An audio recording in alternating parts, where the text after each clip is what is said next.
জঙ্গি নেই। আমি একটা মন্তব্য করেছি প্রায় একই সময়ে বা একটু পরেই মাননীয় স্বরাষ্ট্রমন্ত্রী বলছেন দেশে কোনো জঙ্গি নেই। আপনারা যদি পড়ে দেখেন দেখবেন ওনার বক্তব্য আর আমার বক্তব্যের মধ্যে খুব বেশি ভিন্নতা ছিল না। এটা হলো প্রধান কথা। মানে আমরা তো আসলে ফটো কার্ড করি এখন।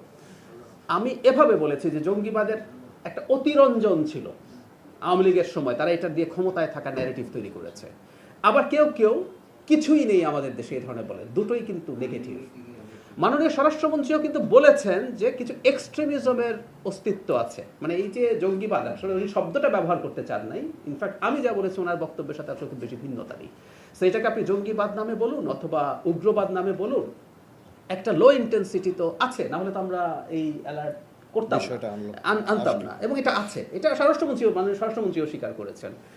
প্রচুর কার্টুন টার্টুন হয়েছে যে আমি নাকি ওনার চাইতে বেশি গোয়েন্দা তথ্য রাখি।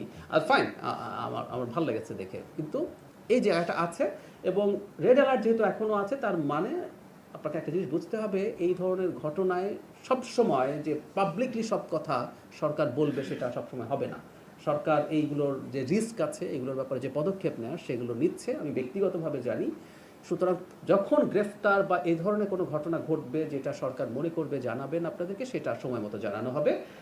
আমি এটুকু বলতে পারি যে রিস্কের কথা আগে বলা হয়েছিল, সেই রিস্ক নিশ্চয়ই এখন তার চেয়ে অনেক কম, সেই রিস্ক কমে যাচ্ছে।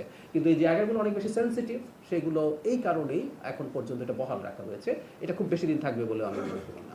এটা ভারতের অভ্যন্তরীণ নির্বাচনে যারা জিতবেন, যেই জিতুন, প্রথম কথাটা হচ্ছে আমরা আসলে পশ্চিমবঙ্গের সাথেও খুব বেশি আলাদা করে চিন্তা করতে চাই না।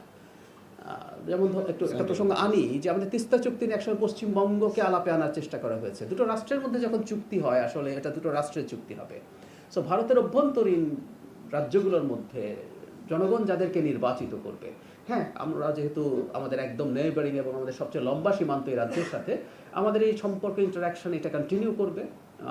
কিন্তু আমরা যেটা বলতে চাই, ভারত অ্যাজ এ স্টেট, পুরো রাষ্ট্র হিসাবে বাংলাদেশের সাথে তার যে সৌহার্দ্যপূর্ণ সম্পর্ক, আমাদের যে ইন্টারাকশন, আমাদের পারস্পরিক বেনিফিটের যে সম্পর্ক, সেটা কোনো ক্ষেত্রে বাধাগ্রস্ত হবে না। এটা নিয়ে আসলে হয়তো প্রশ্নটা এই কারণে আসে যে পশ্চিমবঙ্গের নির্বাচনে বাংলাদেশ একটা ফ্যাক্টর হয়েছে, বাংলাদেশকে নিয়ে নানান বক্তব্য দিয়েছে। আমি ব্যক্তিগতভাবে মনে করি এগুলো সব এক ধরনের পলিটিক্যাল রেটরিক। সরকার গঠিত হওয়ার পর আমাদের সাথে সুন্দর সহযোগিতার সম্পর্কই থাকবে।